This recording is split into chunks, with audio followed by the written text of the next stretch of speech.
The NCAA has issued the dreaded notice of allegations to Michigan State. This is from the Mel Tucker era. New interim athletic director Tom Izzo's going to have to deal with all this now. What's next? We'll tell you. Locked On Big Ten starts right now.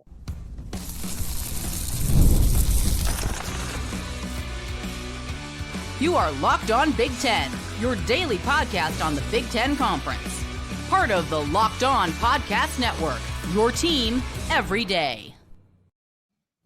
Welcome to Locked On Big Ten. I'm Craig Sheeman. 40 years as a sports talk show host and play-by-play announcer, and I want to thank you for making us your first listen each and every day. We are free and available wherever you get your podcasts and on YouTube, part of the Locked On Podcast Network, your team every day. Hit that free subscribe button down below. That way you'll never miss a single episode. You can share, like, and follow us. And again, you don't want to miss a single episode. We're making our push to 20,000 subscribers. Today's episode is brought to you by Monarch Money. Take control of your finances with Monarch Money. Use the code LOCKEDONCOLLEGE at monarchmoney.com for 50% off your first year. So, what to know about Michigan State's notice from the NCAA? Plus, Oregon softball, women's World Series. That's awesome. Great job. Plus, Nebraska baseball going back-to-back in the Big Ten tournament. And we'll have our top 10 Big Ten observations from the weekend. It'll be a lot of baseball and softball. I'll tell you that right now. Locked On Big Ten told Spartans fans that this was coming several weeks ago. The NCAA has finally sent Michigan State a notice of allegations and a follow-up to Michigan State's self-reporting violations from the football program dating back to August of 2023, more specifically near the end of the Mel Tucker era there. According to a Michigan State spokesperson, Michigan State is aware of the notice of allegations, but they have not received it as of this past Memorial Day weekend. While Michigan State knows the infraction or the infractions, because they self-reported after all, they do not know if the NCAA will consider this a level 1 or a level 2 violation. There are actually 3 levels of violations with the NCAA. A level 3, it's barely a slap on the wrist. We're dealing with either a level 1 or a level 2 infraction here, which is more severe. And of course, level 1 is the most serious. Michigan State is aware that this will be either a level 1 or level 2 situation.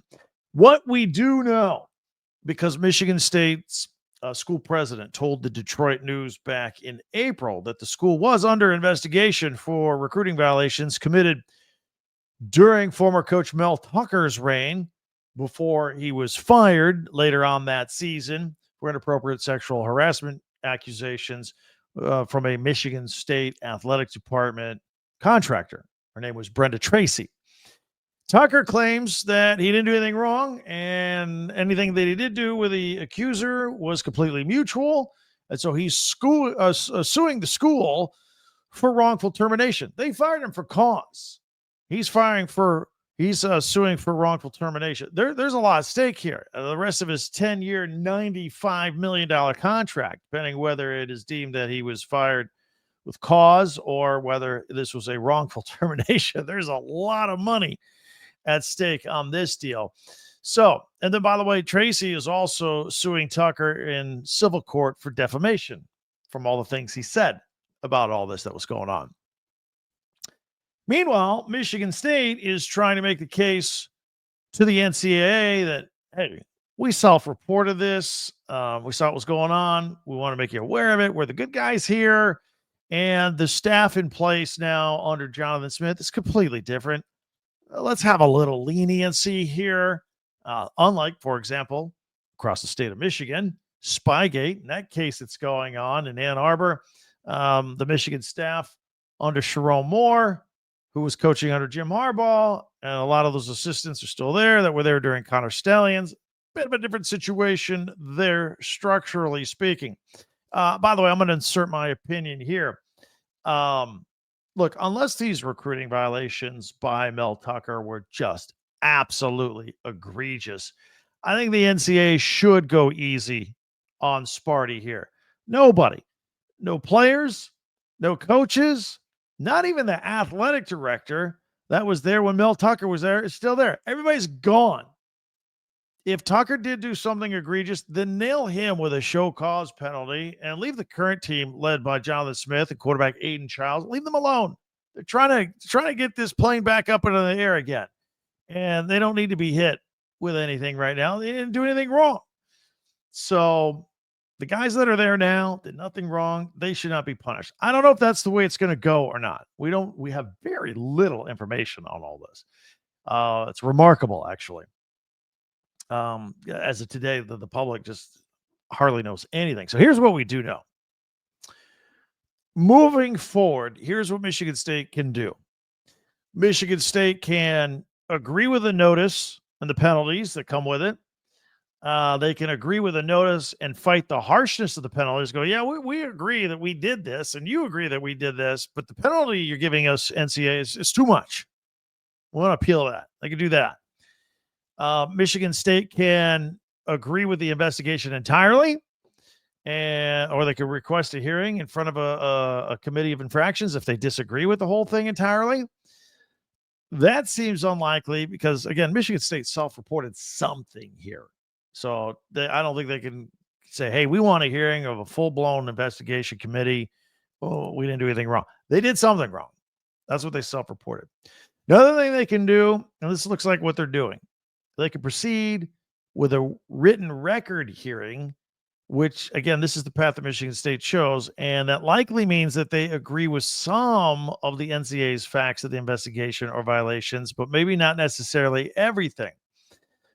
As we remember from the NCAA's dealings with Michigan, Michigan State will now have 90 days to respond in writing to these notice of allegations. Keep in mind now, Alan Haller, the athletic director, is stepping down as we speak. He's been fired. He's not being renewed. The interim athletic director right now, or the co-interim athletic director, is Tom Izzo, the basketball coach, who's in his 70s. He's got to deal with all this right now. That's part of the job. It's crazy. It's really crazy. So, look, with all this going on, whether it be at Michigan State or Michigan or whatever, I know you and we just wish that this football season would just get underway. It's less than 100 days away. That's the good news. The Spartans open up the season at home August 30th against Western Michigan, and they take on a decent Boston College team early on in week 2. And then they open up Big Ten play week 4 at the Coliseum against USC. Spartans versus Trojans. It's a classic mascot game. Can't wait for the lighter side of football and dealing with actual football. That will be very good. I do have a little bit of good news for the Spartans.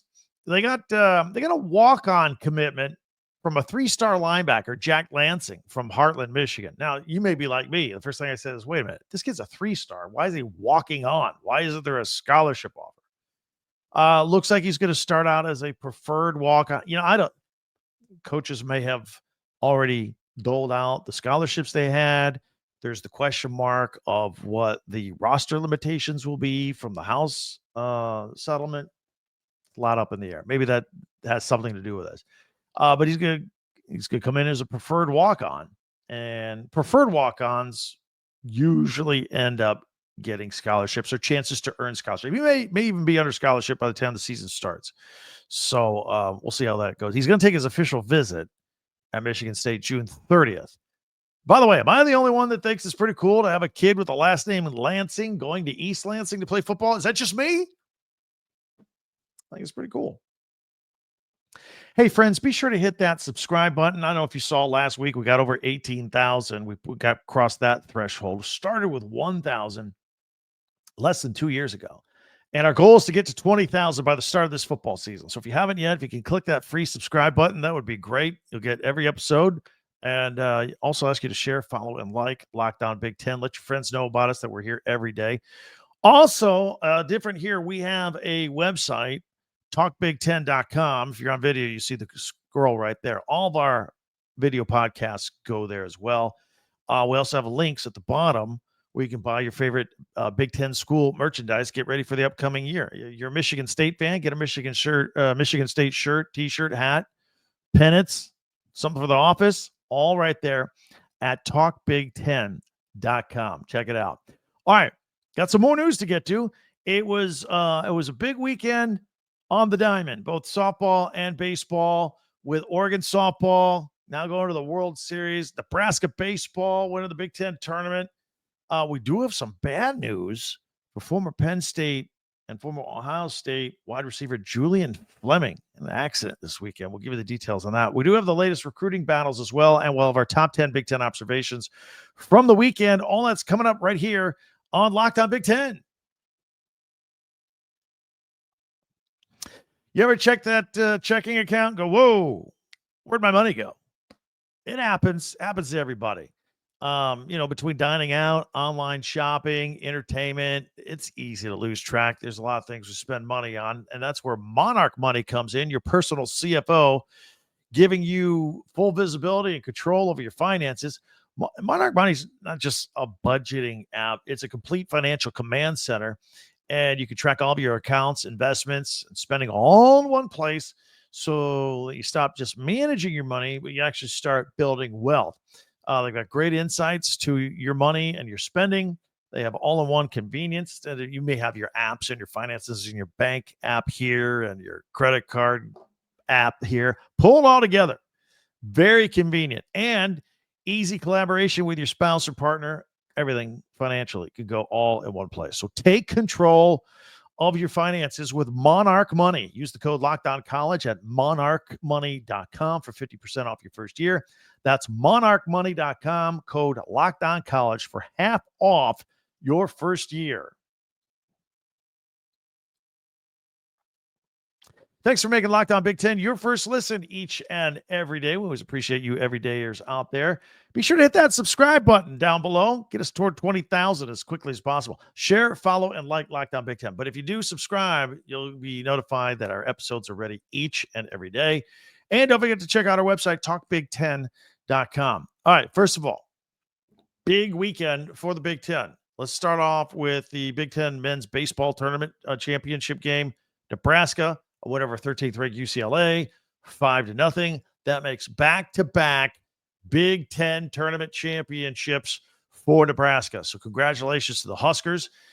Fun fact here, they have now won, going back to last year, 9 straight elimination games. Lose and your season's over. 9 straight games like that they've won. So it's pretty impressive. Ty Horn pitching 8 scoreless innings, 3 hits, 3 walks, 6 strikeouts. Casey Diaz pitched the 9th, struck out 2 to seal the deal. Devin Nunez had a 2-run home run in the 3rd as well. By the way, big crowd out there at the tournament, at the championship. 3rd largest Big Ten championship game crowd, 15,139. Also the 3rd shutout in title game history, 5-0 final score there. So along the way, Nebraska had to beat Oregon and Penn State to advance to the final. UCLA, by the way, had to beat Iowa. So we're going to go over the NCAA regionals and who's going where and who's playing who in men's baseball in tomorrow's podcast. So tune in for all of that. Meanwhile, the Nebraska women, good job by the Nebraska men. The Nebraska women softball team had a tremendous year, but it came to an end over the weekend in the Knoxville Super Regionals for softball. They lost to 7th-ranked Tennessee 1-0 on Sunday as the Vols took that series 2-1. And tough to lose that game 1-0 too. Meanwhile, UCLA, they ended up beating South Carolina, or I'm sorry, they lost to South Carolina in that series 2-1, 5-0. But the story here was game 2. UCLA walked off with a win to stay alive there. Jordan Woolery helped the Bruins to battle from 3 runs down at the bottom of the 7th inning. 2 out, 2-run, walk-off home run in that 5-4 victory in the Columbia, South Carolina Super Regional. That was phenomenal, but their season comes up short. And on Saturday, Oregon, tidy work of Liberty, 13-1 win to sweep their series in 2 games in the Eugene Super Regional. Lindsey Grein, 10 strikeouts. Paige Sinicki, 3 of 5, solo home run, 3-run triple in a 7-run 7th inning to seal the deal. It was kind of already sealed at that point. Kai Lushar tied a Big Ten record with her 59th stolen base. So they are going to Oklahoma City. Women's College World Series. First time since 2018. And they will take on South Carolina, who, unfortunately for us, beat UCLA. That game will be on Thursday at Oklahoma City. So congratulations. A lot of great baseball and softball over the weekend. Now, got some sad news here. It's about Julian Fleming, who we have talked about a lot here on this podcast over the years, whether he was at Ohio State as a wide receiver. Of course, this past year, he was at Penn State, came over in the transfer portal, and he was injured badly, and his girlfriend was killed in an ATV crash this weekend. According to Pennsylvania police, neither was wearing safety equipment. They were riding down a rural road in Bradford County. That's near the Pennsylvania-New York state border. They struck a deer. Presumably a deer jumped out in front of them. Fleming, by the way, recently signed with the Packers as an undrafted free agent, but then he had his contract rescinded because he failed his physical. Police say that he did suffer significant injuries in this crash. So if we hear anything else, we'll follow up with it later on in the week here on Locked On Big Ten. In other football news, Michigan continues to roll. Now, they closed a couple of big recruits last week in Matt Ludwig and Mason Bonner. And now they're closing in on 2 more recruits for 2026. Malachi Lee, he is a 6'6", 318-pound 4-star offensive tackle out of Hawaii. He seems to be leaning to Michigan. He's from Hawaii. Does he know what winter is like in Ann Arbor? I'm just throwing that out there. Man, I hope he comes to Michigan. But does he know what winter is? He's from Hawaii. He's got Texas and Alabama and Georgia on his short list as well. But Michigan will get the final official visit. That's a lot of times a good time to close. So we'll see. There's also Titan Davis. He is a 4-star defensive tackle. 6'5", 270 pounds. He's out of St. Louis. A couple other Big Ten schools are after him. USC and Penn State. Then there's Alabama, along with Michigan. Those are his final 4 teams as he's paring it all down. USC pledge, R.J. Sermons. We've talked about him before on this podcast. He's a 4-star pledge for the number 1 rated class of 2026 for USC. He has reclassified into 2025. He's going to join this summer, speeding up through that high school stuff, and he's going to be ready to go. 6 foot, 185-pound linebacker from Rancho Cucamonga. We were just talking about him last week, as a matter of fact. Trojans lost 5 defensive backs from last year's team. So they need some help right away. And finally, look, football is not rocket science, although coaches make it pretty complicated. Lots of details and all that from time to time, of course. But as you probably know, new Ohio State defensive coordinator and former Lions head coach, Matt Patricia, is actually a rocket scientist. You remember, we talked about it. You've known this. People have discussed it before. It's no secret. He's a grad from Rensselaer Polytechnic Institute in New York from 1995. Actually has a degree in rocket science. He apparently popped in on some students in the aerospace program at Ohio State lately. And then there's video of him on Twitter if you want to go check it out. He discussed the importance of teamwork with them. You know, he actually worked in the field of rocket science for a couple of years before following his passion and coaching football. So I want to pass that along. I thought it was an interesting story. If you are new to our podcast, you know that we always close out with a strong segment at the end, a feature, if you will. And Mondays, we like to do our top 10 Big Ten observations from the weekend. Tuesdays are Tuesday tweets. By the way, send me a tweet tonight. I'll put it on there on tomorrow's podcast. Wednesdays, we like to power rank stuff. Thursdays, we take a look at the Big Ten Network and their scheduling with Big Ten Classics and live action. Fridays, we look at odds, futures. During football season, we'll make our pigskin picks, all that kind of stuff right there. But it's a Monday. It's a Memorial Day. By the way, hope you're having or had a great Memorial Day weekend. Our top 10 observations from the Big Ten over the weekend. That is coming up next right here on Locked On Big Ten.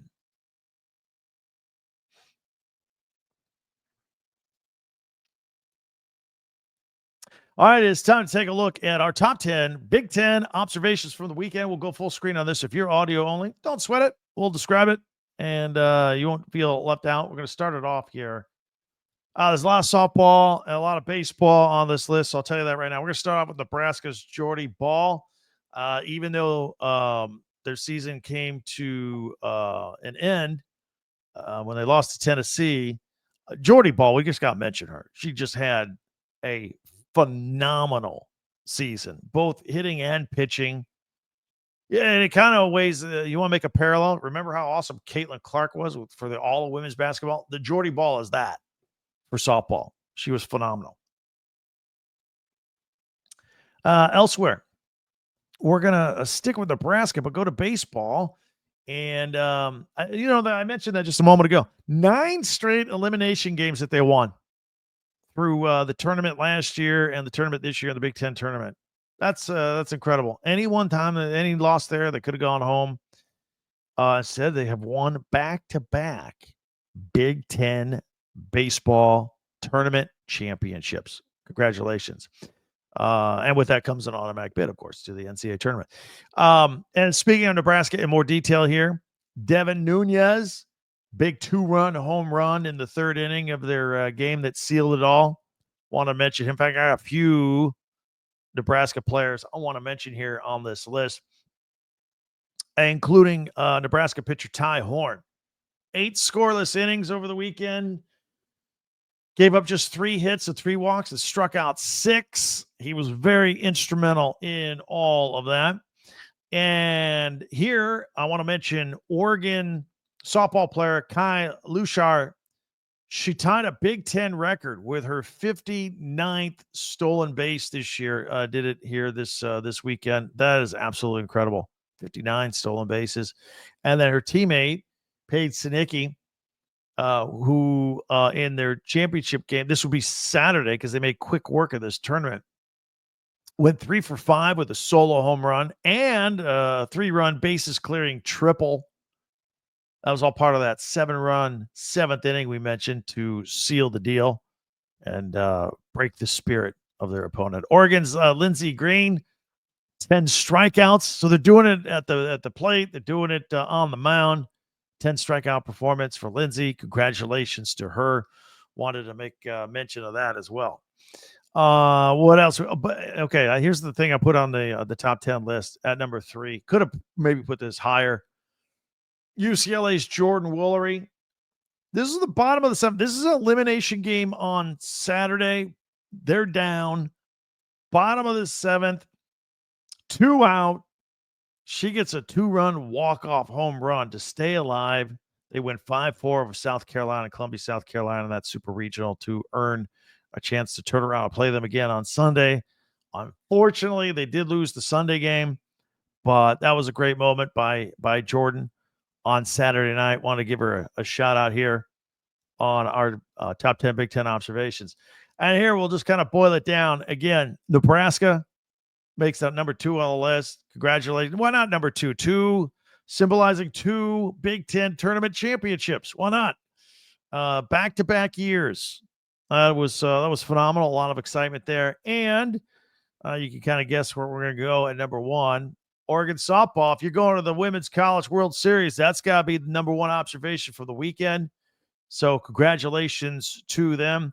As we mentioned earlier, we already know that their first game in OKC will be against the South Carolina Gamecocks. That'll be on Thursday. All right. So we'll talk about that a little bit more tomorrow, and then we'll talk about the men's baseball tournament, automatic bids for Nebraska and the NCAA regionals, and who else from the Big Ten gets in. We're gonna talk about all that on Tuesday's program as well. But that right there, our top 10 Big Ten observations from the weekend, the holiday Memorial Day weekend. If I left anything out, let me know. Would love to hear from you. So that's It's pretty good. We always do features like that over the weekend. Lots of stuff that grabbed our attention. Congratulations, Big Ten, well represented with all of that stuff. In the meantime, again, I mentioned tomorrow is Tuesday Tweets. I'm sure there's going to be a lot of cool tweets from the athletic departments at Oregon and Nebraska for the success of their softball and baseball teams. Hit me up with a tweet at X at Talk Big Ten. If it's amusing, if it's interesting, we'll put it on. We do that every Tuesday in our final segment. So I'm looking for you. A couple of you guys are. I'm grabbing a lot of stuff from the athletic departments, and they got interesting graphics and pictures and all that kind of stuff. Some networks, media types, putting stuff out all the time. But I would love if we could add some more from our viewers and listeners on that. So hit me up at Twitter at Talk Big Ten. In the meantime, before you go, hit that subscribe button. Push us closer to 20,000, our goal for football season, and that way you'll never miss a single episode. It's always free, and it doesn't require any other information. You just click the little subscribe button. And we also ask if you could spread the word of mouth. If you're a Big Ten fan, I know you know another Big Ten fan or family member or an alum that probably doesn't know we're out here every day. Where we got a podcast, where we got the video and the audio, Big Ten, all 18 teams, all the news, all the analysis, and all the opinion of that news all under one umbrella right here on Locked On Big Ten. Tell them we're out here each and every day. Go check out a second listen. Maybe you missed one late last week. Did a lot of great stuff over there. And you can get caught up there. Also, I'll invite you for a second listen to our friend Brian Smith on the Portal Show that he does each and every day. The latest on all the portal entries, who's coming, who's going. Remember, everybody hit the spring transfer portal in football in April, and then it closed. That was just the deadline to leave. Players could keep trickling in and picking schools to go to and vice versa, schools picking them all summer long. So he'll help you keep track of all of that stuff. That is the portal on YouTube or wherever you listen to your podcast. That will do it for us. Thank you for checking us out. I already can't wait until we meet again tomorrow. Thanks for spending part of your Memorial Day extended weekend with us here on this Monday as well. Can't wait for Tuesday's podcast already. For Locked On Big Ten, I'm Craig Sheeman. We'll talk to you next time.